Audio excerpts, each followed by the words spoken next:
Hello बच्चों, let's read the question. The question says, explain any three ways in which nationalist feelings were kept alive in Poland in the 18th and 19th century. Question हमसे पूछा जा रहा है, हमें ऐसे 3 तरीके बताने हैं जिससे ये पता लग सके कि पोलैंड में 18 एंड 19th सेंचुरी में नेशनल फीलिंग्स को अलाइव रखा गया था, जगाए रखा गया था. तो वो कौन से 3 वेज थे? So let's read about it.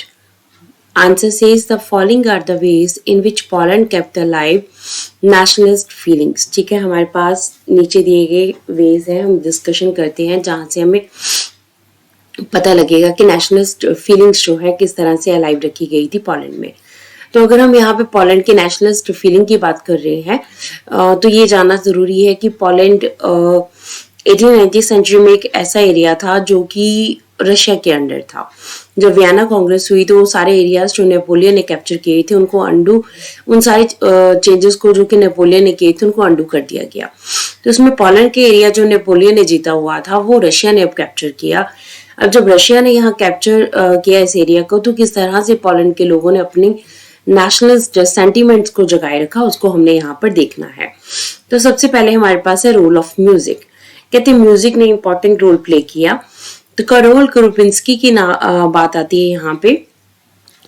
He celebrated the national struggle through his operas and music. ठीक है, अब करोल करुपिंस्की जो है उन्होंने क्या किया, उन्होंने अपने नेशनल फीलिंग्स को किस तरह से लोगों के सामने पेश किया. ओपेरा एंड म्यूजिक इन दोनों मेथड्स को यूज करके उन्होंने नेशनल सेंटिमेंट्स को अलाइव रखा. उसके बाद नेक्स्ट हमारे पास रोल आता है रोल ऑफ लैंग्वेज. अब लैंग्वेज जो है it too played an important role in developing the national sentiment. Language ने भी इम्पॉर्टेंट रोल प्ले किया नेशनल सेंटिमेंट को डेवलप करने के लिए. When Russia captured the Poland, Russian language was imposed on the Polish. कहते जब रशिया ने पोलैंड को कैप्चर किया तो रशियन लैंग्वेज इम्पोज कर दी गई पॉलिश लोगों के ऊपर. And the clergy in the Poland they began to use the Polish language for their hymns to spread the nationalism. ठीक है, अब लैंग्वेज को एज अ वेपन यूज किया जाने लगा. जब लैंग्वेज को बैन कर दिया गया तो उसके बावजूद भी क्लर्जी वहां पे जितने थे उन्होंने पोलैंड में पॉलिश लैंग्वेज को ही यूज करना स्टार्ट किया. उन्होंने अपने हाइम्स में पॉलिश लैंग्वेज को यूज करना स्टार्ट किया और नेशनलिज्म को सेपरेट किया. अब इसकी वजह से बहुत सारे जो क्लर्जी थे उनको एग्जाइल में भी भेज दिया गया और उनको पनिश भी किया गया. बट फिर भी नेशनल सेंटिमेंट को लैंग्वेज ने जगाए रखा.